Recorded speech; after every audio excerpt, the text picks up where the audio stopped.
அரசு பள்ளிக்கு 25 லட்சம் மதிப்பிலான பள்ளி பேருந்தை வழங்கிய சமூக சேவகர்.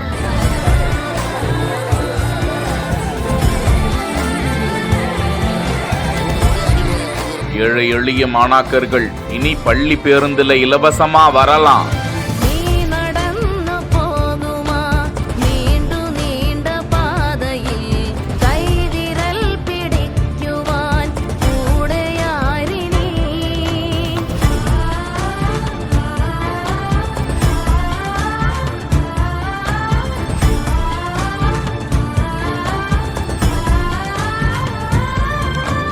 தஞ்சை மாவட்டம் ஒரத்தநாடு வட்டம் திருமங்கலக்கோட்டை கீழையூர் அரசு மேல்நிலைப் பள்ளிக்கு திருமங்கலக்கோட்டை வட்டார கல்வி வளர்ச்சி குழு அறக்கட்டளை சார்பாக 42 இருக்கைகள் கொண்ட பள்ளி வாகனத்தை தலைமை ஆசிரியரிடம் அன்பளிப்பாக வழங்கும் காட்சியை தான் பார்த்து கொண்டிருக்கிறோம். அறக்கட்டளையின் தலைவர் டாக்டர் செல்வராஜ், செயலாளர் தியாக இளங்கோ, பொருளாளர் ராசு, முன்னாள் ஊராட்சி மன்ற தலைவர் ரத்தினகுமார், மாவட்ட கவுன்சிலர் கதிரவன், ஓய்வு பெற்ற தற்போது இருக்கும் தலைமை ஆசிரியர்கள், ஆசிரிய பெருமக்கள், ஊர் மக்கள் அனைவரும் இந்த நிகழ்ச்சியில் கலந்து கொண்டு அப்பேருந்தை நன்கொடையாக பெற்று பொதுமக்கள் சார்பாக பள்ளிக்கு அர்ப்பணித்த நிகழ்வு நெகிழ்ச்சியை ஏற்படுத்தி இருக்கிறது.